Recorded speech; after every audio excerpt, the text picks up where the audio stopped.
যে সমস্ত ইমানদারেরা আটকা পড়লেন, আল্লাহ পাক মদিনার ইমানদারদেরকে বললেন, কি বলো তোমাদের? মক্কায় যারা আটকা পড়েছে ওই সমস্ত ইমানদার নারী পুরুষ, বৃদ্ধ যারা পুরুষ যারা আটকা পড়েছে মাজলুম, কেন তোমরা তাদের পক্ষ নিয়ে লড়াই করছো না, ওদের মুক্ত করছো না?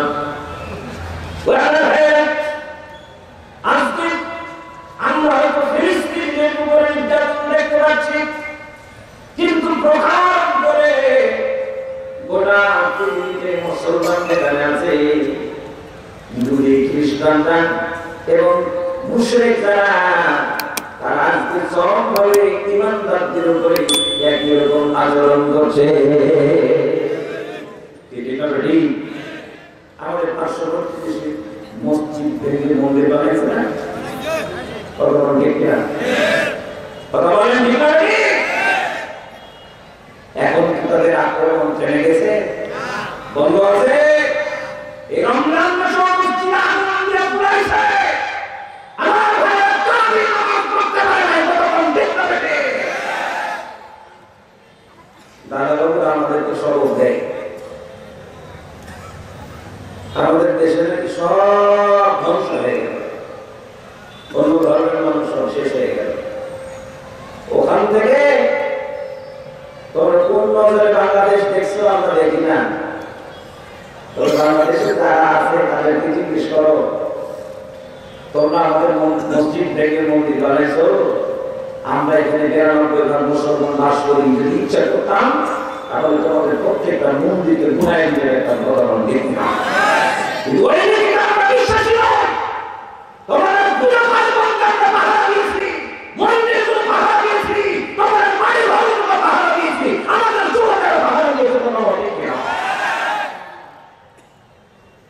এখন পর্যন্ত আমাদের পাশে যারা বসবাস করে, তারা মামা বাড়িতে থাকতে যেমন নিরাপদ, ঠিক এরকমই নিরাপদ আছে।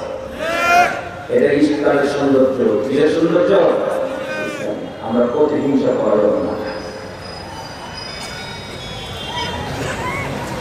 কিন্তু তোমরা আমাদের সাথে আচরণ করতে পারো না, কারণ ওই শিক্ষাই তো তোমাদের নেই। ঠিক না? শিখবে কোথায়? মূল শিক্ষা হচ্ছে আল্লাহ কোরআন। যেটা বলুন কি? আল্লাহ কোরআন। বলে না আল্লাহ বলেন, লা তাসুবুল্লাযীনা ইয়াদউনা মিন দুনিল্লাহি ফায়াসুবুল্লাহা আদওয়ান বিগাইরি ইলম। আল্লাহ বলেন, যারা আল্লাহকে অন্য কিছু উপাস্য হিসেবে গ্রহণ করে, উপাস্যগুলোকে তোমরা গালিগালাজ করো না, কারণ তারা অজ্ঞতাবশত ওদের উপাস্যগুলো যদি তোমরা গালিগালাজ করো, তাহলে ওরাও তোমাদের আল্লাহকে গালিগালাজ করবে। কি ঠিক?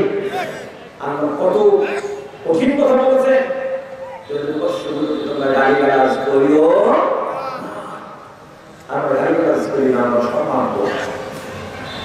কারণ বিশ্বনবী জনাব মুহাম্মদুর রাসূলুল্লাহ সাল্লাল্লাহু আলাইহি ওয়াসাল্লাম তিনি বলেন, আমাদের মডেল, আওয়ার প্রফেট, তিনি আমাদের মডেল। সব ধর্মের মানুষের জন্য মডেল, সব দলের নেতা কর্মীদের জন্য তিনি বলেন মডেল। যদি আপনারা কোরআনের নজর দিয়ে আমার রাসূলকে দেখেন, ভগবান দেখে না, আর যদি দলের নজর দিয়ে দেখেন, তাহলে কিন্তু আমার রাসূলকে আপনারা চিনতে পারবেন না। দলীয় নজর দিয়ে নয়, কোরআনের নজর দিয়ে আপনারা চিনতে থাকা। আল্লাহ রাব্বুল আলামিন বলেন, লাকাদ কানা লাকুম ফী রাসূলিল্লাহি উসওয়াতুন হাসানাহ লিমান কানা ইয়ারজুল্লাহা ওয়াল ইয়াওমাল আখিরাহ وذكر الله كثيرا. Zaman Allah Akbar. Allah Taala berfirman, "Laqad kana lakum fi Rasulillahi uswatun hasanah." Allah Rasulullah জীবনী দ্বারা তোমাদের জন্য উত্তম নমুনা। সুবহানাল্লাহ বলেন না? একটু আওয়াজ দিয়ে বলেন ভাই সুবহানাল্লাহ। আমার রাসূল যে মডেল, তাতে কোনো সন্দেহ আছে? কারো কোনো সন্দেহ আছে? এতদিন আমরা রাসূলকে বানাইছিলাম ধর্মীয় নেতা, ফাইন করেন না, ধর্মীয় নেতা। আর নামাজের নেতা রাসূল, রোজার নেতা রাসূল, হজের নেতা রাসূল, যাকাতের নেতা রাসূল। আর বাকি ব্যবসা বাণিজ্য, অফিস, আদালত, কলকারখানা, সেক্রেটারিয়েট, আইন, এগুলো হচ্ছে সব, এগুলো তৈরি করবে আমাদের নেতা। আর নামাজ পড়াবে আমার রাসূল নেতা। কতক্ষণ দেখি না ধর্মীয় নেতা, ধর্মের কাজে রাসূল থাকবে, আর এগুলো হচ্ছে আমাদের আলাদা কাজ। আসলে কি এগুলো আলাদা কাজ নাকি? মুসলমানের জীবনে ধর্ম আর ধর্মের বাইরে কোনো কাজ আছে নাকি? ধর্ম আর ধর্মের বাইরে বলে কোনো ভাগ নাই। মুসলমানের প্রত্যেকটা কাজ ধর্মীয় কাজ। কতক্ষণ ঠিক পাবে? ব্যবসা নীতির কথা ইসলামে বলা আছে না? আপনাদের এলাকাতে মনে হয় আছে? ব্যবসা নীতি, বাণিজ্য নীতি, এটা কি ইসলাম বলেছে? অর্থনীতি, এই ব্যাপারে কি ইসলামের কোন কথা আছে? সমাজনীতি কিভাবে পরিচালিত হবে ইসলাম বলেছে? আমার দেশ কিভাবে পরিচালিত হবে এটাও কি ইসলাম বলেছে? এই সবগুলি কোরআনে আছে। আল্লাহু আকবার বলেন। আমি সর্বদলীয় বলছি, এই জন্য আজকে আমার পরিচয় অনেক বড় হয়েছে। তাই এগুলো আবার এটা মনে করেন না যে সব দলের লোক আছে সুবিধাজনক জায়গা থেকে সবগুলোকে ধোলাই দেবো, তা কিন্তু না। কারণ আমি কাউকে কখনো অপদস্থ করতে চাই না, কারণ ১৪ জন আছে। আমি শুধু হৃদয়ে আনবি নাই, এটা জিজ্ঞাসা রাখবো। ক্ষণস্থায়ী জীবনের সংক্ষিপ্ত সফরে আমরা এসেছি, থাকবো না, ফিরে যেতে হবে তার কাছে। না ওখানে কি কবর আলাদা আলাদা হবে নাকি? সবাই কিন্তু আমরা এখানে সর্বদলীয়, কিন্তু ওখানে গিয়ে সব একদলীয়। কবরে কি সব একদলীয়, জায়গা সবার সমান, ৩.৫ লাখ। কতক্ষণ ঠিক হবে? প্রশ্ন আবার সবার জন্য একই রকম, কার আলাদা নাই। ইমামের জন্য ওটা, মুক্তাদির জন্য ওটা, পীর সাহেবের জন্য ওটা, মুফতিদের জন্য ওটা, জামাত ইসলামের জন্য ওটা, আওয়ামী লীগের জন্য ওটা, বিএনপির জন্য ওটা, জাতীয়তাবাদের জন্য ওটা, হেফাজতের জন্য না, এই সরকারের জন্য ওটা। কতক্ষণ ঠিক হবে? কবরে কিন্তু সবাই সমান, একদলীয়। জিজ্ঞেস করা হবে মা রব্বুকা, তোমার রবকে, মা দিনুকা, তোমার দিন কি, মা নবীকা, তোমার নবীকে। কতক্ষণ ঠিক হবে? প্রশ্ন কিন্তু উত্তর কি আলাদা হবে? জামাত ইসলামের উত্তর আলাদা, ইমামের উত্তর আলাদা, মন্ত্রীর উত্তর আলাদা, চেয়ারম্যান মেম্বারের উত্তর আলাদা। প্রশ্ন উত্তর হবে রব কি তোমার দিন কি তোমার, রব কি তোমার দিন কি তোমার, রাসূল তোমার কে, ফেরেশতা আসিয়া যেদিন জিজ্ঞাসা করিবে।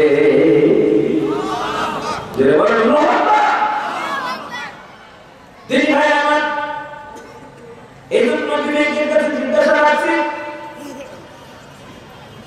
তোমার রব বিশ্বনবী বললেন ফারান মুকরিম বনি যাবে। তারা জবাব বলবে রব্বি আল্লাহ, আমার রব আল্লাহ। এবার বিরক্ত হচ্ছে নাকি? বসে ভালো লাগে। আবার জিজ্ঞেস করা হবে না তোমার দিন কি? জবাব বলবে দিন ইসলাম। আবার জিজ্ঞেস করা হবে তোমার নবীকে। নবীজি বলেন মুমিন যারা, তারা জবাব দিবে নবীনা মুহাম্মদ রাসূলুল্লাহ সাল্লাল্লাহু আলাইহি ওয়াসাল্লাম। আবু জেহেল এই কথাটা শুনছে। আবু জেহেলের নাম শুনছেন না?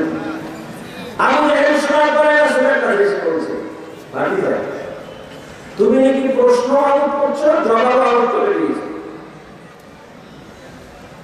যদি বিশ্বাস তো করি না, কিন্তু কবরে যদি এরকম তিনটা প্রশ্নই করা হয়, তাহলে আমি আবুল হাকাম জ্ঞানীর পিতা, আমার জন্য কি উত্তর দেওয়া খুব কঠিন হবে?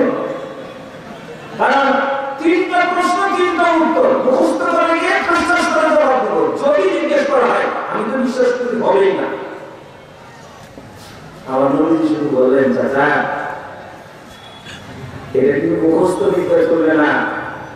আমাদের যে শিক্ষা ব্যবস্থা নজরুল ইসলাম নাহিদা বিপরীত করছিল না, সৃজনশীল পদ্ধতি, কবরে গিয়ে প্রশ্ন এবং উত্তর, এটা আমাদের সৃজনশীল পদ্ধতি। বলেন সুবহানাল্লাহ। আপনার গোটা লাইফ কোন পথে পরিচালনা করেছেন? রবের বিধান মেনেছেন কি মানেন নাই?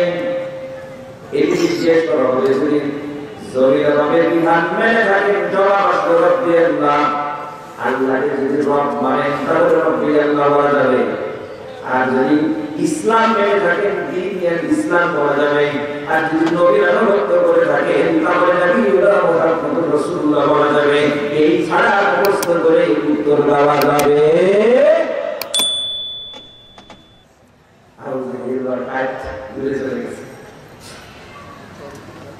বিশ্বনবীর কাছে এসে প্রস্তাব দিয়ে ভাবলেন, তোমার ইসলাম আমরা একবার মাত্র, আমাদের আগের বাপ-দাদার ধর্ম তুমি একবার মানো। সকালবেলা আমাদের ধর্ম বিকেলে তোমার ধর্ম 50-50, তুমি আমাদের ধর্ম আমি তোমাদের ধর্ম।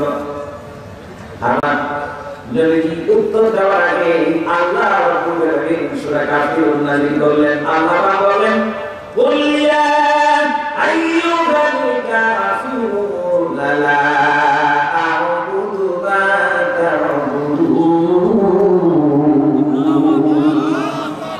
আল্লাহ বলছেন রাসূল বলে দাও, আইয়ুহাল কাফিরুন, ও কাফের মুশরিকরা, লা আ'বুদু মা তা'বুদুন, তোমরা যার ইবাদত করো গোলামি করো আমি তার গোলামি করি না। বলেন তো দেখি, আমরা যারা মুসলিম আমরা গোলামি করি কার? হুকুম মানি কার? আইন মানি কার? বিধান মানি কার? ওয়াদা মানি কার? নির্দেশ মানি কার? মুসলিম। আর আল্লাহ আল্লাহর হুকুম মানে আল্লাহ গোলামি করি। পৃথিবীর কোরআন আমাকে এটাই শিখিয়েছে। কোন তাদের কোন বাকিদের আনুগত্য করা কোরআন শিখাই নাই। এই জন্য বিদায়ের সফল করে আসো, আমরা শিক্ষা গ্রহণ করবো কোরআন থেকে, ফায়সালা নিব। আবার আল্লাহ কোরআন জিজ্ঞেস করছেন, তোমাদের কি হলো? কেন তোমরা অসহায় নারী পুরুষ শিশুদের পক্ষে দাঁড়ায় না?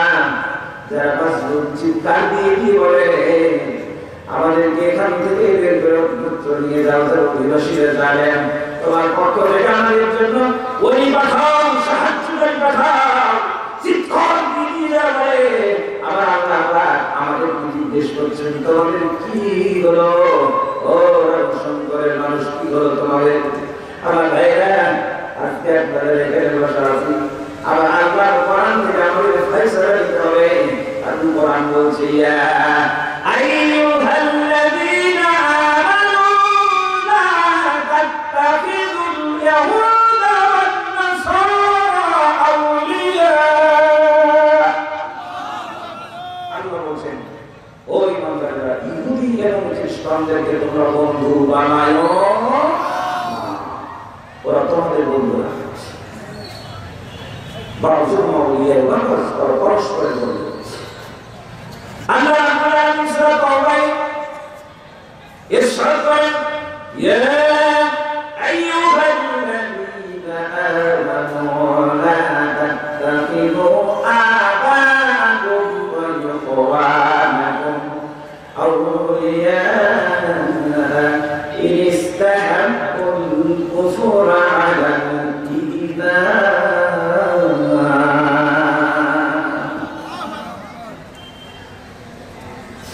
আল্লাহ বলছেন, ও ঈমানদারেরা, লা তাত্তাখিযু আবা'াকুম ওয়া ইখওয়ানাকুম আউলিয়া, তোমাদের পিতাদেরকে তোমরা বন্ধু বানাবে না, তোমাদের ভাইদেরকে বন্ধু বানাবে না। ইস্তাহাবুল কুফরা আলাল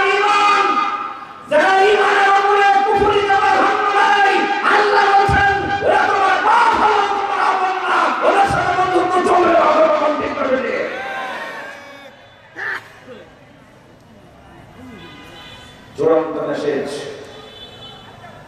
ইসলাম আছে যেখানে মুসলমান থাকবে, কোরআন আছে যেখানে মুসলমান থাকবে সেখানে। আওয়াজ দিয়ে বলেন, জমিনের সিদ্ধান্ত চলবে না, আইন চলবে না, বিধান চলবে না, ওয়াদা চলবে না।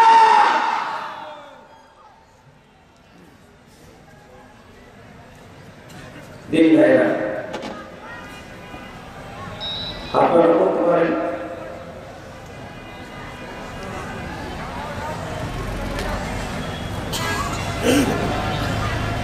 আমরা আজকে কি সবক নেব? সবক কি নেব বলেন? কি সবক নিব? কি সিদ্ধান্ত নেব? কি সিদ্ধান্ত নিয়ে এখান থেকে যাব? আমি আজকে আলোচনাকে যেভাবে সাজাইছি তার মধ্যে 6টি সিদ্ধান্ত আমাদেরকে নিতে হবে। আগামী দিনে যদি আমাদেরকে মাথা উঁচু করে দাঁড়াতে হয় তাহলে 6টা সিদ্ধান্ত নিতে হবে। বলেন কয়টা? আওয়াজ দিয়ে বলেন কয়টা? এই 6 সিদ্ধান্তের সাথে আমাদের সকলকে একমত থাকতে হবে। যদি আমরা একমত থাকতে পারি আল্লাহর কসম, আল্লাহর আদালতে গিয়ে আমরা কমপক্ষে বলতে পারবো যে মানুষ হিসাবে, তোমার বান্দা হিসাবে আমরা আমাদের কর্তৃত্ব দায়িত্ব কমপক্ষে পালন করে গেছি। কতক্ষণ ঠিক না? এই 6টা দায়িত্বের কথা আমি বলবো আজকে। আপনারা কি আমার সাথে থাকবেন? কতক্ষণ থাকবেন? ইহুদি যারা আছে বর্তমানে, বলেন এরা আমাদের বন্ধু না শত্রু? একটু কথা বলেন, বন্ধু না শত্রু? শত্রু। আল্লাহ কোরআনে কারীমে বলেছেন সূরা মাইদায়, লাতাজিদান্না আশাদ্দান নাস আদাওয়াতান লিল্লাযিনা আমানু ইয়াহুদ ওয়াল্লাযিনা আশরাকু।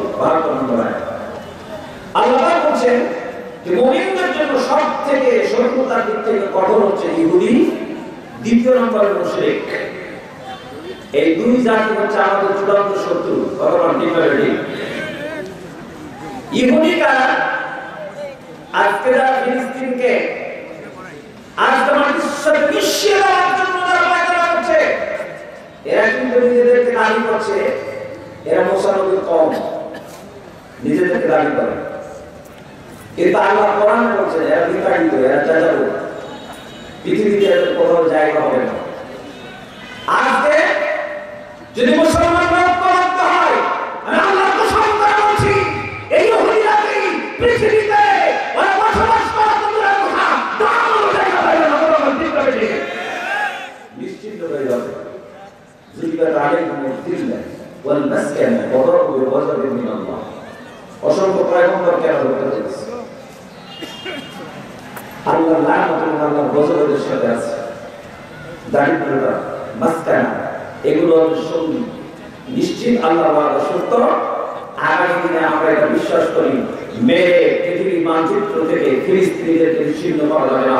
আগামী দিনে আল্লাহ রাব্বুল আলামিনের পক্ষ থেকে বিজয় আসবে এবং এই বিজয় শুধু ফিলিস্তিনিদের নয়, গোটা মুসলিম উম্মাহর বিজয় হবে ইনশাআল্লাহ। আল্লাহ তুমি কবুল করে দেবেন, বলেন আমিন। এই মুহূর্তে আমাদের জন্য করণীয় কি? করণীয় 6টা। আমাদের প্রথম করণীয় হচ্ছে জিহাদ ফি সাবিলিল্লাহ। এটা আমার সাথে আওয়াজ দেন। প্রথম করণীয় হচ্ছে জিহাদ ফি সাবিলিল্লাহ। আমরা যদি সুদ, ঘুষ, জেনা, বিচার সহ যত অসংগঠিত আচরণ আছে কার্যকলাপ, এগুলো কিন্তু দূর করতে হয় এবং পৃথিবীর শত্রুদেরকে নিশ্চিন্ন করতে হয়। তাহলে প্রথম শর্ত হচ্ছে জিহাদ ফি সাবিলিল্লাহ। এটা আমাদের করণীয়। রাসূল বলেন আল জিহাদু মুফতিন ইলা ইয়াউমিল কিয়ামah। জিহাদ কিয়ামত পর্যন্ত চলবে। আমার ভাইরা, আমি অনুরোধ করছি আগামী দিনে যদি প্রকৃতপক্ষে আল্লাহ যদি আল্লাহ দিনকে বিজয় করতে হয়, তাহলে জিহাদ ফি সাবিলিল্লাহ কি কোনো পথ নাই। অবশ্যই মুসলমানদেরকে কাজে কাজে নিয়ে কান্নাহুম বুনিয়ানুম মারসুসের ভূমিকা পালন করে আল্লাহ দিনকে জমিনে বিজয় করার জন্য চেষ্টা করতে হবে। তখন দেখে না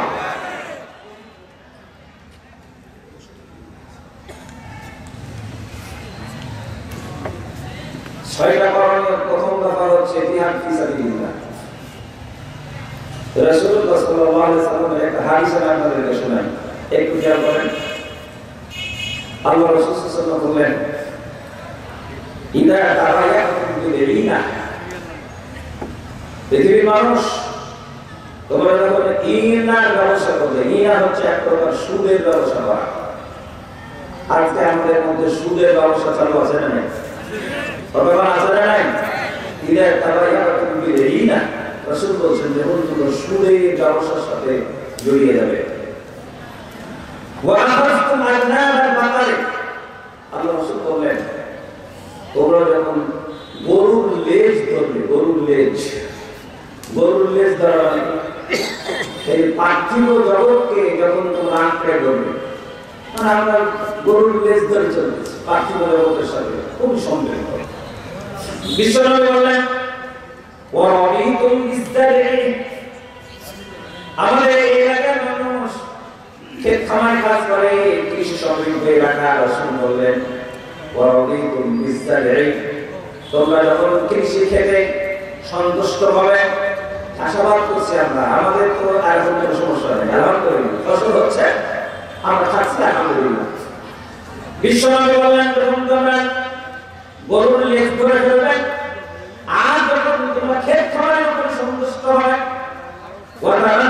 জিহাদ, আল্লাহ রাসূল বলেন তোমরা জিহাদকে পরিত্যাগ করে ছেড়ে দিবে। নবীজি বললেন সাল্লাল্লাহু আলাইহি ওয়াসাল্লাম, আল্লাহ রাব্বুল আলামিন তোমাদের উপরে লাঞ্ছনা এবং জিল্লতি চাপাইয়া দিবে। অর্থাৎ যখন জিহাদ ছেড়ে দিবে তখন সাল্লাল্লাহু আলাইহি ওয়াসাল্লাম আল্লাহ রাব্বুল আলামিন তোমাদের উপরে লাঞ্ছনা চাপাইয়া দিবেন, বঞ্চনা জিল্লতি চাপাইয়া দিবেন। দিন ভাই আমার, আজকে এই যে জিল্লতি আমাদের উপরে চাপিয়ে দেওয়া হয়েছে, এটা শুধুমাত্র আমাদের মূল চেতনা থেকে আমাদের দূরে সরে দেওয়া। আজকে যদি জিহাদের কথা বলা হয় তখন বলে একটু জঙ্গি কার্যক্রম, জঙ্গি বলবি, এটা মৌলবাদ। এই মৌলবাদী কথা আমাদের ভুলে যেতে হবে, কারণ জিহাদ ফি সাবিলিল্লাহ এটা কোনো হুজুরের বক্তব্য নয়। জিহাদ ফি সাবিলিল্লাহ এটা হচ্ছে আমার আল্লাহর বক্তব্য, কথা বলেন ঠিক না ঠিক? আর জিহাদ ফি সাবিলিল্লাহ ছাড়া জমিনে কোনদিন বিপ্লব হবে না, স্থায়ী শান্তি হবে না।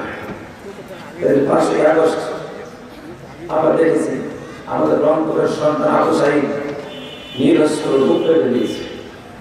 সেই শাহাদাতের যখন অমিয় ফেরা পালন করেছে, গোটা দেশে বিশ্বলিঙ্গের মতো ছড়াই গেছে। ভগবান এই শাহাদাতের আমার কাছে জিহাদ ফি সাবিলিল্লাহ ছিল। 9 মাসের লড়াইয়ের সংগ্রামে আমরা বাংলাদেশকে স্বাধীন করেছি, মুক্ত করেছি। আগামী দিনে যদি বাংলাদেশের ইনসাফ ভিত্তিক শাসন ব্যবস্থা কায়েম করতে হয়, গোটা দুনিয়ার মধ্যে আল্লাহর দিন কায়েম করতে হয়, সূত্র একটাই, ওয়াতুজাহিদুনা ফি সাবিলিল্লাহি বিআমওয়ালিকুম ওয়া আনফুসিকুম, জান এবং মাল দিয়ে আল্লাহর রাস্তায় লড়াই করতে হবে। কথা ঠিক না ঠিক? রাসূলুল্লাহ সাল্লাল্লাহু আলাইহি ওয়াসাল্লাম, আল্লাহ রাসূলের কাছে একবার খবর আসলো যে বনু কায়নুকা, মদিনায় ইহুদি গোত্র ছিল বনু কায়নুকা, এই বনু কায়নুকার লোকেরা এক মহিলাকে বিবস্ত্র করেছিল, মুসলিম মহিলাকে বিবস্ত্র করেছে। তো রাসূল সাল্লাল্লাহু আলাইহি ওয়াসাল্লাম একটা জিহাদের টিম তৈরি করলেন, পরামর্শ গ্রহণ করলেন। বনু কায়নুকা ইহুদিদেরকে 15 দিন পর্যন্ত অবরুদ্ধ রাখা হয়েছিল, তারা আত্মসমর্পণ করেছে। এই ইহুদিদেরকে মদিনা নামক রাষ্ট্র থেকে তাদেরকে বিতাড়িত করে দেওয়া হয়েছে। বিশ্বনবী সাল্লাল্লাহু আলাইহি ওয়াসাল্লাম ইসলামের ক্ষেত্রে কোন তাগুতের সাথে আপোষ করেন না। প্রথম আমাদের করণীয় হচ্ছে জিহাদ ফি সাবিলিল্লাহর মাধ্যম দিয়ে আল্লাহর দ্বীনকে বিজয়ী করতে হবে এবং জালেমদের জুলুম থেকে উম্মাহকে রক্ষা করতে হবে। কতক্ষণ ঠিক না ঠিক? আমরা এখন আগামী দিনে যদি আমরা সুযোগ আসে, কেন না হুঙ্গরিয়ার মাসুস শিশারা ফাঁসিদার নাই ময়দানে টিকে থাকে, যেমন আগাছা যত শক্তই হোক আমরা শক্ত হাতিয়ার ব্যবহার করে আগাছা টুকরাই ফেলে দিই, ঠিক তেমনি হবে জমিনে বাতিল যত শক্ত অবস্থায় তৈরি করুক না কেন, যদি মুসলমান ঐক্যবদ্ধ হয়ে যায়, লক্ষ লক্ষ প্রয়োজন নেই, 313 জনে যথেষ্ট করবেন। ঠিক না ঠিক?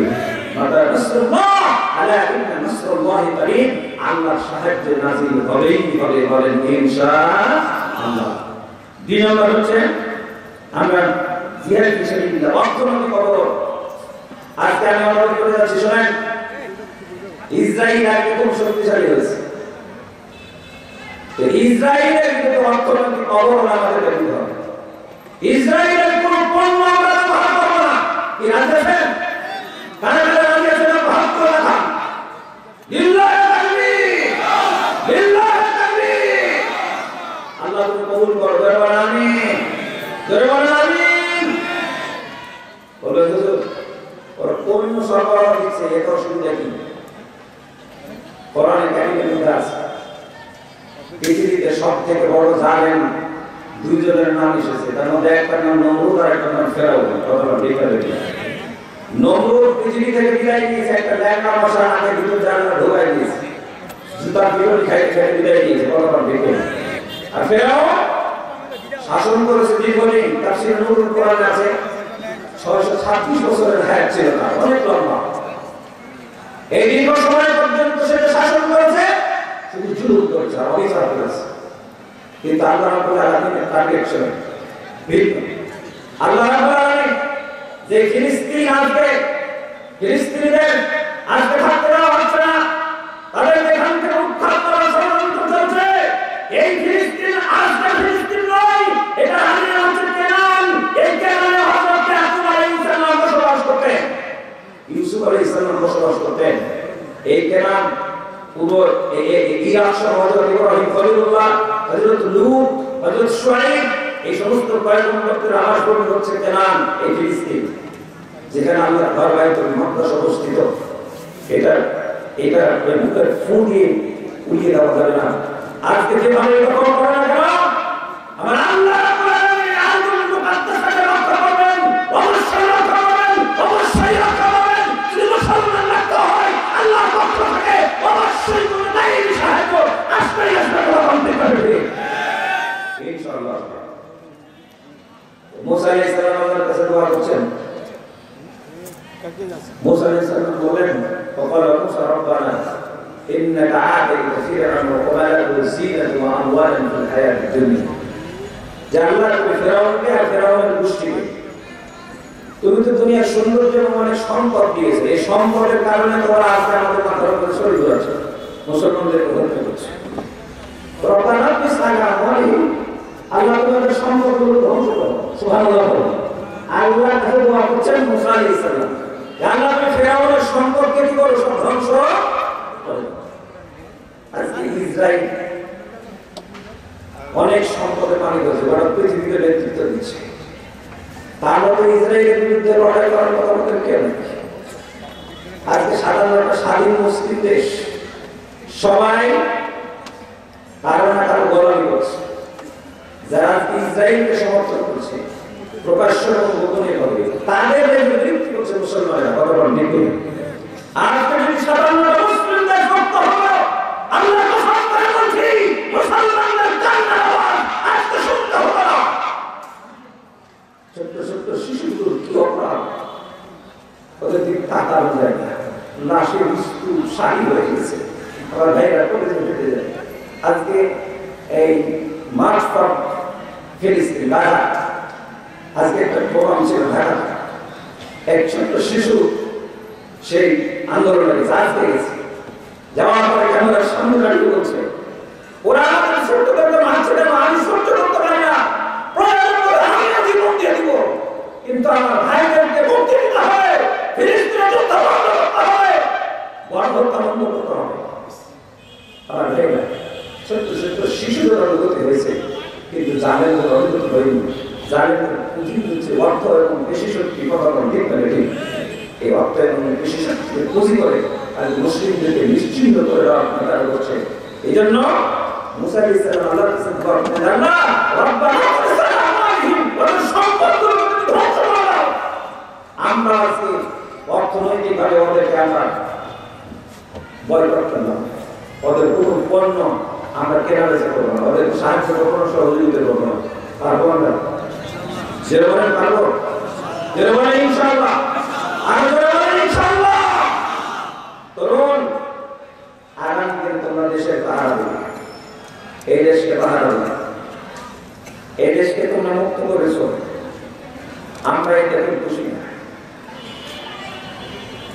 এটা আমরা খুশি না। আমরা খুশি হবো সেদিন 92 জন মুসলমানদের এই দেশে আল্লাহর কোরআন বিজয়ী হবে সেদিন আমরা খুশি হব। কারণ এই কোরআনের বিধান যেদিন গায়েব হবে সেদিন ধর্ম নির্বিশেষে সবাই সেদিন হাস করে উপকৃত হবে। কারণ কোরআন শুধু একজনের জন্য নয়, সবার জন্য কোরআনের সাথে শাসন কায়েম করার জন্য ভগবান টেকনোলজি আল্লাহ এই ইমানদারদেরকে এই বলেছে, ইয়া আইয়ুহাল্লাযীনা আমানু কুনু কাওয়ামিনা লিল্লাহি শুহাদা'a বিল কিসতি ওয়া লা ইয়াজরিমান্নাকুম শানাআনু কওমিন আলা আল্লা তা'দিলু ইয়াদিলু ওয়া aqrabu লিত-তাকওয়া। আল্লাহু আকবার। আল্লাহ ইমানদারকে বলেছে, ইমানদারেরা কুনু কাওয়ামিনা লিল্লাহি, আল্লাহর জন্য তোমরা দাঁড়িয়ে যাও, বুকটান করে দাঁড়াও আল্লাহর জন্য। শুহাদা'a বিল কিসত, ইনসাফের পক্ষে সাক্ষী হয়ে দাঁড়িয়ে যাও। আজকে আমরা হলাম মডার্ন জাতি, ওরা পৃথিবীর শ্রেষ্ঠ জাতি, ওরা আমরা মুসলিম। খায়রুল উম্মাহ, আল্লাহ বলেন শ্রেষ্ঠ উম্মাহ, শ্রেষ্ঠ জাতি তোমরা। উখরিজাত লিন-নাসি, মানুষের কল্যাণের জন্য তোমাদের পাঠানো হয়েছে। মানুষের উপকার তোমরা করবে, কল্যাণ তোমরা করবে, কিন্তু দুটো শর্ত মানা লাগবে। তা'মুরুনা বিল মা'রুফ ওয়া তানহাউনা আনিল মুনকার, ভালো কাজের নির্দেশ দিবে, অসৎ কাজে বাধা দিবে। ওয়া তু'মিনুনা বিল্লাহ, আল্লাহর প্রতি ঈমান এনে তোমরা ঈমানের দাবি পূরণ করবে। আল্লাহু আকবার। আমরা শ্রেষ্ঠ জাতি, কিন্তু দুর্ভাগ্য আমাদের শ্রেষ্ঠতা আমাদের মাঝে নেই। আজকে শ্রেষ্ঠতা আমাদের মধ্যে থাকতো তাহলে মুসলমান মিথ্যা কথা বলবো না। আমি মিথ্যা কথা বলি, আমি তো মিথ্যা বলি না, বলে কি বলি না। আজ মিথ্যা বলি না, মিথ্যা চর্চা, মিথ্যা চর্চা। আর মিথ্যা বলা এই জিনিসটা খুব সহজ করে দিয়েছে, খুব সহজ। আজের রাজধানীতে বলছে ঢাকায় আছে, ছেলেকে বলছে বল বাবা বাড়িতে নেই। দিদি ভাইরা মিথ্যা চর্চা সব অঙ্গনে। যাই হোক, ওদিকে দাঁড়িয়ে খায়রুল উম্মাহ, আমরা শ্রেষ্ঠ জাতি। উম্মাত ওয়াসাতাত, কোনো শুহাদা আলা নাস, আমরা হচ্ছে মানুষের জন্য আমরা সাক্ষী এবং মডেল। কতক্ষণ ঠিক হবে, আগামী দিনে আমরা মডেল হতে চাই। রাজি আছি? রাজি আছি? তাহলে আমাদের জন্য করণীয় হচ্ছে আমরা ওদের কি বলে যত পণ্য আছে আমরা এগুলো নিব না, বর্জন করলাম। পারবো আমরা? 3 নম্বর করণীয় একটু খেয়াল করেন, আমরা দোয়া করব। আমরা দোয়া করব আল্লাহর কাছে আমার ফিলিস্তিনি ভাই বোনদের জন্য। পারবো? এই কথা না, পারবো? রাসূলুল্লাহ সাল্লাল্লাহু আলাইহি ওয়াসাল্লাম উনি আল্লাহ রাসূল সাল্লাল্লাহু আলাইহি ওয়াসাল্লাম একটা কওমের কাছে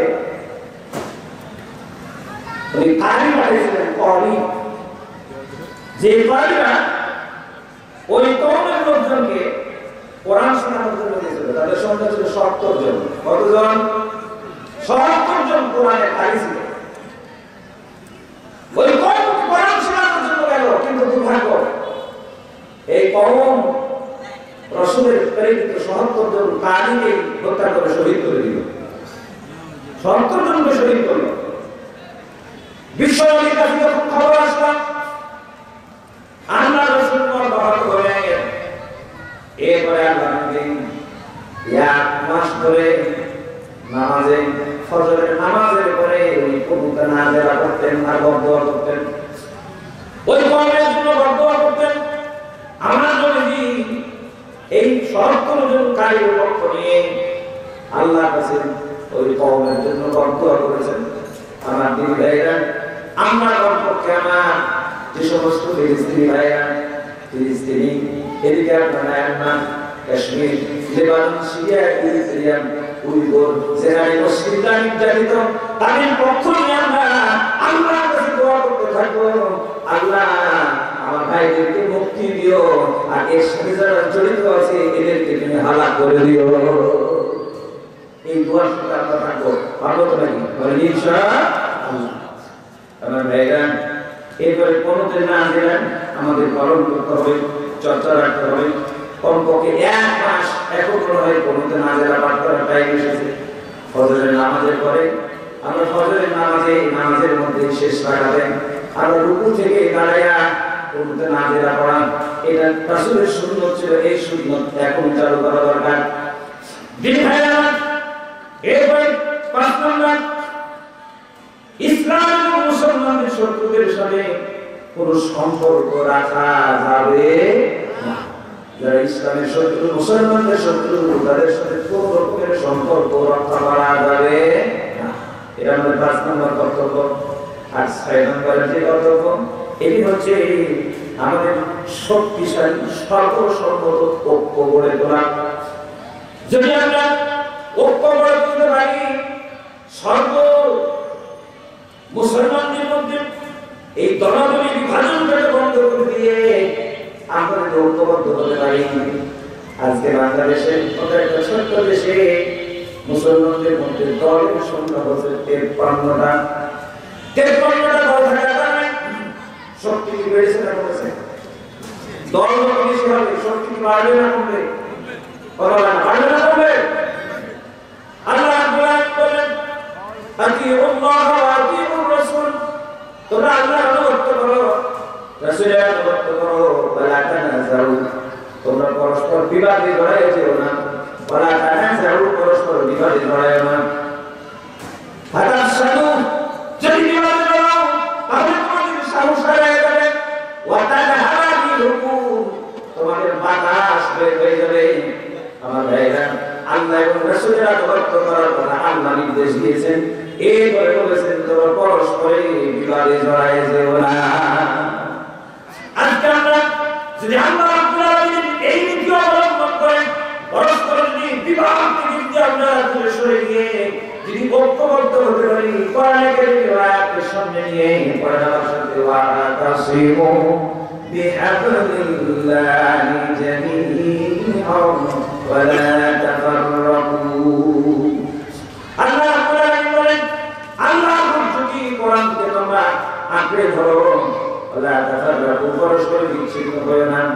আল্লাহ বলেন, যদি তোমরা আল্লাহর যদি আঁকড়ে ধরো, ঐক্য হয়ে যাও, তাহলে ঐক্য যদি মুসলমান হয়ে যেতে পারে, তাহলে অসাধ্য জিনিসও মুসলমানরা সাধ্য করে নিতে পারবে। আল্লাহু আকবার বলেন।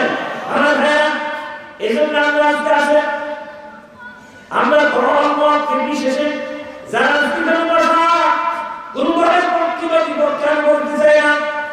আসুন না আগামী দিনে ঐক্যবদ্ধভাবে আমরা একটা সিদ্ধান্ত গ্রহণ করি। এই যে আল কোরআন আমাদের মাঝে এসেছে, এই কোরআন হচ্ছে আল্লাহর পক্ষ থেকে নাযিল করা ইলাহি সংবিধান। এতে 114 সূরা, 30 পারা কোরআন, 540টি রূপ আছে। পর্যন্ত শরীর থেকে 6666 আয়াত আছে। এই আয়াতগুলো, এই সূরাগুলো পারাগুলো নাযিল করেছে আমাদের জন্য। আমরা অন্ধকারে আমরা পথে ফেরতাম যদি কোরআন না আসতো। কোরআনকে আল্লাহ বলেছেন, আল্লাহ বলেছেন, এই জন্য মহান বলেন ওয়ালাল্লাহি কসদুস সাবিলি ওয়া মিনহা জাইল, যেখানে আছে অসংখ্য আলাপা, সঠিক পথটা বলে দেওয়ার দায়িত্ব আমি আল্লাহ নিজেই গ্রহণ করেছি। যে আল্লাহ আমাদেরকে তাহলে আল্লাহ রাব্বুল আলামিন সঠিক পথটা আমাদের বলে দিলেন। আর সঠিক পথ হচ্ছে আল্লাহর নির্দেশিত পথ, যে পথটা আমরা আসলে ঈশ্বরের বাণীর মধ্যে সবাই বলি ইহদিনাস সিরাতাল মুস্তাকিম। আল্লাহু আকবার। সিরাতাল মুস্তাকিম আমরা আল্লাহর কাছে চাই। আমরা সিরাতাল মুস্তাকিমের ব্যাখ্যা আমরা করে দিয়ে বলছি, আল্লাহর ভাষায় বলছি, সিরাতাল লাযিনা আনআমতা আলাইহিম, যাদের প্রতিরা এই পথ ধরে চলেছে, যাদের প্রতি তুমি ইনাম করেছো, দয়া করেছো, অনুগ্রহ করেছো, আল্লাহ ওদের পথটা আমাদেরকে দেখাও। আল্লাহ এবার বললেন যে শোনো, যদি তোমরা ওই ইনাম প্রাপ্ত বান্দাদের যদি কাতারে শামিল হতে চাও, তাহলে 4 শ্রেণীর মানুষদেরকে তোমরা গ্রহণ করে নাও। অর্থাৎ 4 তরিকা মানা লাগবে। এই 4 তরিকার বাইরে গেলে শান্তি পাবা না। সিরাতাল মুস্তাকিমে কারা?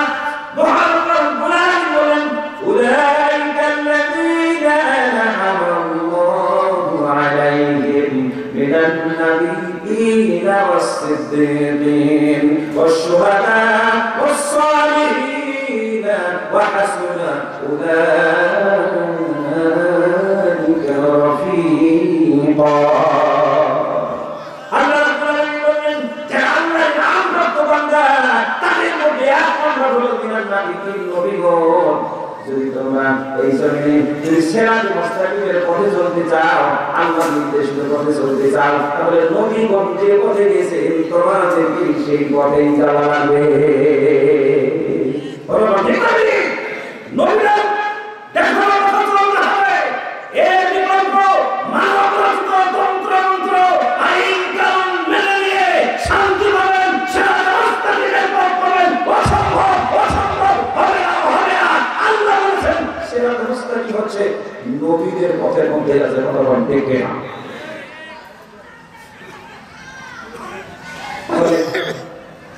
আমরা যদি সিরাতুল মুস্তাকিমে চলতে চাই, এক নম্বর নবীদের পথে যেতে হবে। রাজি আছেন তো নাকি? নবীদের পথ ধরে যদি আমরা চলতে চাই, তাহলে আমার নবীর পথটা দেখেন তো। উনি কি শুধুমাত্র নামাজের ইমাম ছিলেন? উনি শুধুমাত্র মসজিদে ইমামতি করতেন আর কোরআন প্রচার করতেন, এটা কাজ ছিল কি? না।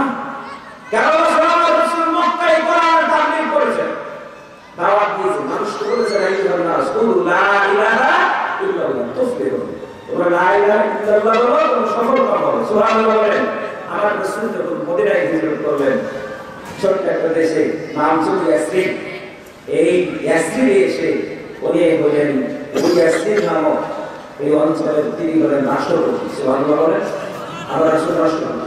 আর কি হলেন? উনি হলেন প্রধান বিচারপতি, প্রধান সেনাপতি। আবার মসজিদ বানালেন ওখানে। আপনার এই দুইজন একজনের কাছ থেকে জায়গা কিনে নিয়ে মসজিদে এই নববী তৈরি করে ওই মসজিদ বানানোর পর ওই মসজিদের ইমাম এবং খতিব। সুবহানাল্লাহ বলেন। আমার রাসূল ইমাম, আমার রাসূল খতিব, আমার রাসূল রাষ্ট্রপতি, আমার রাসূল বিচারপতি, আমার রাসূল প্রধান সেনাপতি। আল্লাহু আকবার বলেন। আজকে আপনারা এই নবীদের পথ ধরে চলতে চাই, তারা আমার বক্তব্য শুনতে রাষ্ট্রপতি ছিলেন। আজকে আমাদের হুজুররা হচ্ছে ইমাম, কিন্তু হুজুররা শুধু মসজিদের ইমাম। কোন হুজুর যদি বলে আমি এই কমিশনার হব, মেম্বার হব, তাহলে সর্বপ্রথম আর ইমামতি হবে। ঠিক আছে? তাহলে ইমামকে আগে বাড়ে। যদি বলে আমি কমিশনার হব, মেম্বার হব, আর ইমামতি হবে। ছি ছি ছি ছি ছি, হুজুর খারাপ কাজে যাবে, নিশ্চয় গম চুরি করার ধান্দা আছে। কি বলেন ঠিক? মসজিদের ইমাম কমিশনার লোক, এটা সমাজের লোক মানতে, কিন্তু তারা আপনারা বলেন যদি সমাজে যদি ভালো লোক নেতা না হয়, তাহলে নেতা কারা হবে? ওরাই হবে। হ্যাঁ, আপনারা বলবেন মেনে নেবেন, কিন্তু মসজিদের ইমাম ইমাম হোক, এই কমিশনার হোক, চেয়ারম্যান হোক, এমপি হোক, মন্ত্রী হোক, এটা মানবেন না। যদি এটা না মানেন তাহলে ভালো। আপনারা ভালো ইমাম বানাইছেন, জানেন তো ভালো, শুধু ইমাম, শুধু ইমাম ভালো না, ইমামের বউ কেমন এটা দেখেন। ইমামের বউ কি ভালো করে চলে নাকি ওই বিহারের মতো বাজারে? ঠিক আছে? ইমাম ভালো বুঝেন, ইমামের বউ তো ভালো বুঝে। ইমামের ভালো করে ছেলের বিরুদ্ধে ঢুকে আছে, ওটা হুজুর রাখা যাবে না, হুজুরের ছেলেটা খারাপ হয়ে গেছে। ইমামের বাচ্চাটা চলে যাবে। তাহলে যে লোকটা মসজিদে ভালো, এই লোকটা কি সমাজের ইমাম হলে ভালো হবে না? ভালো হবে না। ভালো হবে না, খারাপ হবে? হ্যাঁ, ইনশাআল্লাহ শেষ করে দিচ্ছি। তাহলে সর্বপ্রথম আমি বলছি চারটা কর্মসূচি করতে। এক, নবীদের দেখানো পথ দিয়ে চলতে হবে। সিদ্দিকীন, দুই নম্বর হচ্ছে সিদ্দিক যারা সত্যবাদী। সুবহানাল্লাহ বলেন। তাহলে আবু বকর সিদ্দিক রাদিয়াল্লাহু তাআলা উনি শুধু মসজিদের ইমাম ছিলেন নাকি গোটা উম্মাহ খলিফা ছিলেন? সুবহানাল্লাহ বলেন। খলিফাতুল মুসলিমিন আবু বকর সিদ্দিক রাদিয়াল্লাহু তাআলা যে বলেন আল্লাহ। আমাদের সমাজের নেতা যদি আবু বকরের মতো হয়, তাহলে কি খুশি হবে না নারাজ হবে? আমাদের সমাজ তো ভালো হয়ে যাবে না? অথবা হবে না? হবে। আগামী দিনে কি আপনারা চান আমাদের নেতা আবু বকরের মতো হোক? চান? আপনারা কি চান? আমিরুল মুমিনিন হযরত ওমর ইবনে খাত্তাব অর্ধজাহানের শাসক ছিলেন, প্রেসিডেন্ট, খলিফা। হযরত ওমর ইবনে খাত্তাবের মতো যদি আমাদের দিনের যদি শাসক হয়ে যায়, তাহলে কি আপনারা মন খারাপ করবেন? তাহলে আমরা তো চাই আমাদের শাসকরা মসজিদের ইমাম হবে, আর রাষ্ট্রের ইমাম হবে, কথা ঠিক হবে। আর এগুলো আগামী দিনে থানাবাসী হবে, ইমাম হবে, ডিসি হবে, ম্যাজিস্ট্রেট হবে, উকিল হবে, ওনারা সেক্রেটারি হলে চালাবে। যদি এরকম পরিবেশ যদি বাংলার জমিনে তৈরি হয়, আল্লাহ পছন্দ করে বলছে আমাদের দেশটা হবে গোটা পৃথিবীর মানচিত্রে একটা মডেল দেশ, এবং এই দেশে ইনসাফ ভিত্তিক শাসন ব্যবস্থা প্রতিষ্ঠিত হবে।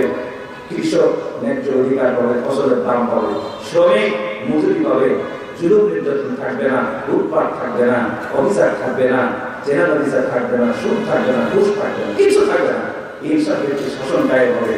মডেল তো আছে, আমার রসুলের সমাজ যেমন ছিল, আর গোপরের সমাজ যেমন ছিল, ওমর খাত্তাবের সমাজ যেমন ছিল, আমরা তো চাই আমাদের সমাজটাও ওরকম করানো ঠিক না। কিন্তু কেন যেন কোথায় যেন আটকে গেছে, হয় না। কেন হয় না? আল্লাহ জানে কেন হয় না। আমাদের তো সবাই দেখি যে গানে গানে সামনে পেছনে যারা আছে সবাই ঠিক নাম। আজকে প্রধানমন্ত্রী উনি ছিলেন এমপি মহল, আবার সারা বছর এসএসসি স্যার উন্নত ছিলেন এমপি মহল। তো ঘুরে ফিরে তো ক্ষমতা তো লড়াইছে, তাহলে শান্তি নাই কেন? শান্তি নাই একটা কারণ, কোরআনের শাসন কায়দা নাই। কি বলবেন? বেশি লাগবে না। সূরা ফাতিহাতে 4টা নম্বর লিখে আছে, আল্লাযীনা কাফারু বিল্লাহি আকামুস সালাত। ক্ষমতা থেকে আল্লাহ ইমানদারের ক্ষমতা থেকে 4 দফা দিল। প্রথম দফা হচ্ছে সালাত কায়েম, নামাজ কায়েম। রাষ্ট্রীয়ভাবে যদি বাংলাদেশে নামাজ কায়েম থাকে, তবে বেনামাজি থাকবে তবে থাকবে, তাহলে তবলিগ জামাতের লোকের কোনো কাজই থাকবে না। কারণ তবলিগের লোকেরা তো শুধু করে নামাজ পড়ার কথাই বলে, নামাজ পড়ে। আল্লাহ তো রাষ্ট্রীয়ভাবে নামাজ কায়েম করবে সরকার, বেনামাজি লোক থাকবে না। রাষ্ট্রীয়ভাবে 2 নম্বর বলতে কি যাকাত ভিত্তিক অর্থনীতি চালু করতে হবে রাষ্ট্রীয়ভাবে। আজকে আপনার কি বলে পুঁজিবাদ, যেটা ক্যাপিটালিজম বলে, এই পুঁজিবাদের মূলনীতি সুদ ভিত্তিক অর্থনীতি। আমার সমাজে সুদের অর্থনীতি চালু আছে, কতক্ষণ আছে না? দোয়া করে সুদ বন্ধ করা যাবে? তাহলে সুদ ভিত্তিক অর্থনীতিকে বন্ধ করতে হবে, যাকাত ভিত্তিক অর্থনীতি চালু করতে হবে। ইসলামী অর্থনীতির মূল ভিত্তি হচ্ছে যাকাত ভিত্তিক অর্থনীতি। আমি সেদিন এসেছিলাম আপনার এই শীতের মধ্যে পঞ্চগড় মার্কেট এসেছি, মার্কেট থেকে বলে গিয়েছিলাম আমার এক বন্ধু পার্বতীপুর পুলিশ স্টেশনে বসা আছে। তবে বলেন বন্ধু এদিকে গাড়ি নিয়ে আসেন, আমি চলে যাবো। পার্বতীপুর গেলাম, গিয়ে দেখি 10-15 জন মানুষ বসা আছে, কিছু নারী কিছু পুরুষ বসা আছে, গায়ে কোন কোনো শীতের ভিতরে আমরা তোমরা খাবো বলে কিছু আমার ঘর নাই, বাড়ি নেই, এটাই তো আমাদের বাড়ি, এটা আমাদের ঘর, কাপড় চোপড় নেই বাবা, তো বাবা দিবে কে দেখে আমাদের দিদি দেখা। আমার বাংলাদেশে ধনী লোকের অভাব নেই, অনেক ধনী মানুষ, শত শত না হাজার হাজার কোটি টাকা মালিক, কতক্ষণ ঠিক হবে ঠিক এই কথাই আমরা ইনকাম করেছে। এই জবাব আমি দিব না, এই জবাব তার অর্থ কিভাবে মেরেছে আল্লাহর কাছে জবাব দিতে হবে। আর এই গরিব মানুষগুলো যারা কাঁপতেছে, এদের দেখবে কে? এরা যদি এই শীতের মৌসুমে কাপড় না পায়, রাষ্ট্রের ক্ষমতাতে যারা আছে তাদের জিজ্ঞেস করা হবে কতটা ঠিক হবে।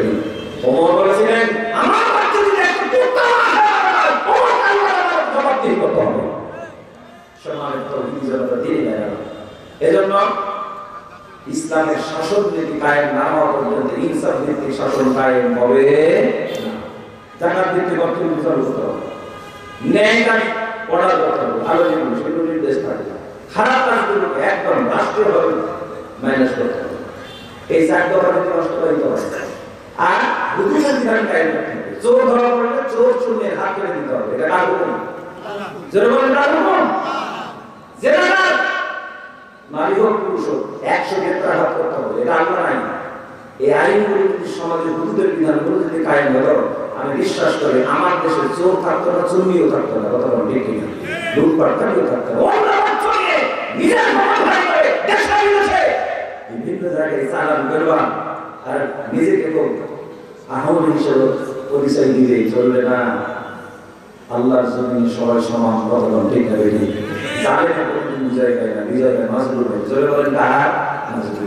মাজলুমের ফরিয়াদ মন্ত্রী ভাই। এই জন্য আমি বলেছি আজকে ফিলিস্তিনিদের লসটায় লস আমাদের, আগামী দিনে ফিলিস্তিনিদের বিজয় হবেই হবে, বলেন ইনশাআল্লাহ।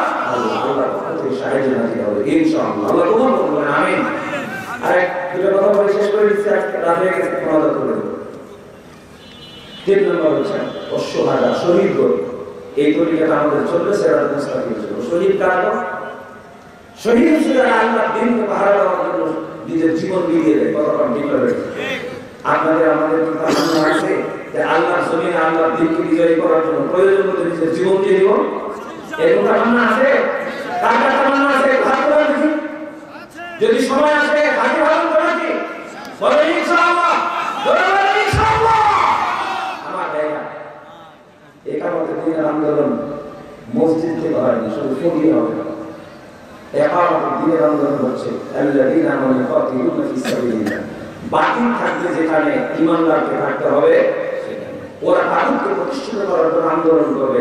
আল্লাহ বলেন আল্লাহর দ্বীনকে প্রতিষ্ঠিত করার জন্য ঈমানদারকে লড়াই করতে হবে। তখন ঠিক হবে। এজন্য দ্বীন কায়েমের জায়গাটা মসজিদ নয়, দ্বীন কায়েমের জায়গা হচ্ছে ময়দান। বিশ্বনবী মদিনায় হিজরত করে যাওয়ার পথে কোরআনের আয়াত থেকে যুরিদুনা বিল্লাযীনা ইয়াকাতিলুনা বিআন্নাহুম যুলিউ রাসূল মাসুদ এর জন্য আমি লড়াই করার বিধান জারি করে দিলাম, অনুমতি দিলাম। রাসূল মদিনায় হিজরত করে যাননি। 39 নম্বর সূরা আল 39 নম্বর আয়াত নাযিল হয়েছে। রাসূল 313 জন নিয়ে বদরের ময়দানে গেছেন। আল্লাহ সাহায্য বদরের ময়দানে নাযিল হয়েছে। কথা ঠিক হবে। আজ যদি আমরা ময়দানে যদি আমরা ইনসাফ ভিত্তিক শাসন প্রতিষ্ঠিত করব, আল্লাহ দিনকে বিজয়ী করব, কোরআন সংবিধান এটাকে প্রতিষ্ঠিত করব, এই তামান্না নিয়ে যদি ময়দানে হয় আল্লাহর কসম বিজয় আমাদের নিশ্চিত। ওয়ালা তাহিনু ওয়ালা তাহজানু ওয়া আনতুম আ'লাউনা ইন কুনতুম মুমিনিন। বিজয় তোমাদের হবেই যদি তোমরা মুমিন হও। কথা বলেন ঠিক কিনা? আজকে গোটা পৃথিবী উম্মাহকে আমি এই কথাটুকু বলতে চাই, ওয়াতাসিমু বিহামদিল্লাহি জামিআ। আসেন আমরা যারা এখানে বসা, স্টেজে বসে, স্টেজে বাইরে বসা, দলীয় পরিচয় বলে দেন। আমরা সবাই এই জন্য এসেছি আল্লাহর খলিফা হিসাবে আল্লাহর উচ্চ কোরআনকে আঁকড়ে ধরে ব্যক্তি জীবন, পারিবারিক জীবন, সামাজিক জীবন, রাষ্ট্রীয় জীবন গঠন করব। আগামী দিন আল্লাহর দিনকে বিজয়ী করার জন্য আমরা ময়দানে থাকবো। চেষ্টা আমাদের, সাহায্য কার? চেষ্টা আমাদের, সাহায্য কার? আল্লাহ বলছেন যখন আল্লাহর সাহায্য এবং বিজয় আসবে তখন আর কেউ পিছনে থাকবে না। ওয়ারাইতান নাসা ইয়াদখুলুনা ফী দীনিল্লাহি আফওয়াজা। তখন দলে দলে, কাতারে কাতারে সবাই ইসলামে আল্লাহর দিনের ভিতরে থাকতে হবে। তখন কিন্তু আর কেউ বাইরে থাকবে না। আর ইসলামের সুফল সেদিন আসবে যেদিন আল্লাহর দিনের বিজয় হবে। আল্লাহর দিনের যতদিন বিজয় না হবে ততদিন পর্যন্ত ইসলামের সৌন্দর্য আসবে না। আর কোন দলের কারামতিও চলবে না। আপনারা যতই প্রতিপাদন করেন ম্যান্ডেট একটাই দিতে হবে। আপনারা শুধু এতটুকু বলেন ইসলাম আছে যেখানে আমরা থাকবো সেখানে। যদি ইসলাম বাদ দিয়ে, কোরআন বাদ দিয়ে আপনারা নতুন নতুন আইন তৈরি করে বাংলাদেশে শান্তি দিবেন, বলে দেন কখনো সম্ভব না, কখনো সম্ভব না, কখনো সম্ভব না। ওমাই ইয়াবতাগি গায়রা ইসলাম দীনান ফালা ইউকবাল মিনহু। দ্বীন বাদ দিয়ে, ইসলাম বাদ দিয়ে কোন পরিবর্তন করা আল্লাহ কখনো কখনো করা হবে না। কথা বলেন ঠিক না? এজন্য আমি আয়েশাকে অনুরোধ করছি, আসুন আমরা আগামী দিনে আল্লাহর কোরআন আঁকড়ে ধরে ঐক্যবদ্ধ হবো তো নাকি? ইনশাআল্লাহ। ইনশাআল্লাহ। সূরা সূরা 4 নম্বর আয়াত। সকল নবীদেরকে একটাই ওসিয়ত ছিল, ঈসা, মুসা, ইব্রাহিম, মুহাম্মদ সাল্লাল্লাহু আলাইহি ওয়াসাল্লাম। আল্লাহর নির্দেশ আন আকিমুদ্দিন ওয়া লা তাতাফাররাকু ফীহি। আল্লাহর দ্বীন কায়েম করো, পরস্পর কৃত করো না। হুকুম কার? আল্লাহ। জোরে বলেন কার? এই যে আমরা আজকে আবার কাটিয়ে ময়দানে বসে আছি, এই ময়দানটা কার? আল্লাহ। দুবলা গাছের উপর বসা, দুবলা গাছ বানাইছেন কে? আল্লাহ। মাথার উপর আসমান ছাদ হিসেবে বানানো কে বানাইছেন? পাহাড় পর্বত, নদী নালা, খাল বিল, আজকে যে নদী হয়ে গেছে, বিশাল বিশাল পাহাড়, ক্ষেত, জমিন, সমতল ভূমি বানাইছেন কে? আল্লাহ। এখানে আমরা এগুলো বানানোর পরে আমাদের পাঠাইছেন আর বলেছেন খাওয়া দাওয়া করতে করো, দুনিয়াটা নষ্ট করো না, খেতে দিয়ে ঘুমাবো। এই জন্য পাঠাইছেন নাকি? আমরা বলি যা এবার দল মতে বিশেষে আজকে আমার চাপার জোর আছে, বিভিন্ন কথা বলে মানুষকে বিভ্রান্ত করছি। মনে রাখবেন এই চাপার জোর বেশি দিন থাকবে না। আমার হাত আমার বিরুদ্ধে কথা বলবে, সাক্ষী দিবে, আবার সাক্ষী দিবে, আমার সাক্ষী দিবে, কথা বলবে। রাতের আধারে কি করেছি, দিনের আলোতে কি করেছি, এইগুলো সব বলে দিবে। সুতরাং প্রতারিত জীবন যাপন করবো না। আমার হায়াত দুনিয়ার জীবন আমাদেরকে ধোকায় ফেলে দিয়েছে। আসুন ধোকা থেকে আমরা বাঁচতে চাই, আগামী দিনে মুক্তি পেতে চাই। মুক্তির বিধান হচ্ছে আল কোরআন, আল কোরআন, আল কোরআন, আল কোরআন। কথা বলেন ঠিক না? এই জন্য আমরা সমস্ত পয়গম্বরদের যে নির্দেশ আমাদের জন্য সেই নির্দেশ আন নাকিমুদ্দিন, দিন কায়েম করো, আলাইহিল খালকু ওয়াল আমরু। সৃষ্টিদার হুকুম চলবে, সৃষ্টিদার আইন চলবে, আল্লাহর সৃষ্টি আমরা, এই জমিনের আইন শুধুমাত্র আল্লাহই চলবে। আপনারা কি আর করলেন ঠিক আমার কথাকে দিন পরিবেশ অনুকূল না করার কারণে হয়তো একটু বিচ্ছিন্ন হয়ে গেছে। আমি তারপর এই সংক্ষিপ্ত পরিসরে এসে আমি যে কথাগুলো বললাম, আমরা যদি আজকে এই কথাগুলোর উপরে যদি আমরা করতে পারি, আমরাও বাঁচব, মানবতাও বাঁচবে, সমস্ত মানুষ রক্ষা পাবে। আর যদি কোরআনের পক্ষে না আসেন তাহলে পৃথিবীর ধ্বংসের কিনারাতে দাঁড়ানো আছে। এখন যেভাবে বিভাজনের নীতি তৈরি হয়েছে, এখন মুসলমানদের কাছে আছে, ওদের কাছে আছে, ধ্বংস করার জন্য যে অস্ত্র সেটা রেডি হয়ে আছে, তার নাম পারমাণবিক বোমা। কথা দেখে যদি কেউ আগে বসে যদি পারমাণবিক বোমা ছেড়ে দেয় তাহলে পৃথিবী বাঁচবে? কথা টিকবে না। আমার মনে হচ্ছে যে ধ্বংসের দিকে আমরা এগিয়ে যাচ্ছি। কোন তোমার সেটা গৌরব না, আনন্দ কথা কোন দিন না ওই জায়গায় দাঁড়ানো আছি, একদম আগুনের কিনারে দাঁড়ানো আছি। কোরআন দিয়ে, রাসূল দিয়ে, কোরআন পাঠিয়ে, রাসূল পাঠিয়ে ওই জাহান্নামের গর্তের কিনারা থেকে আল্লাহ আমাদেরকে বাঁচিয়েছে। আবার গোটা পৃথিবীকে এখন দেখছি আমরা জাহান্নামের কিনারাতে দাঁড়ানো আছি। মিস্টার ট্রাম্প বলে এক কথা, মোদি দাদা বলে এক কথা, শক্তি ঘরগুলো এক রকম ফতুয়া নীতি দিয়ে গোটা পৃথিবীকে এখন ধ্বংস করার পায়তারা এরা রেখে গেছে। কতক্ষণ ঠিক না? এই জন্য ছোট্ট একটা বই পড়েছিলাম, আপনাদের অনুরোধ করবো, ভাঙ্গা গড়া পড়েছেন কিনা জানি না। ভাঙ্গা গড়া একটা বই, ছোট্ট বই, লিখেছেন আবু বকর মওদুদী। আপনারা বইটা পড়ে দেখবেন কি বলেছেন। ভাঙ্গা এবং গড়া, এই পৃথিবী আপনাকে ভাঙ্গার জন্য পাঠানো হয়নি, এই পৃথিবীকে গড়ার জন্য আপনার কাছে পাঠানো হয়েছে। কতবার ঠিক না? ভাঙ্গা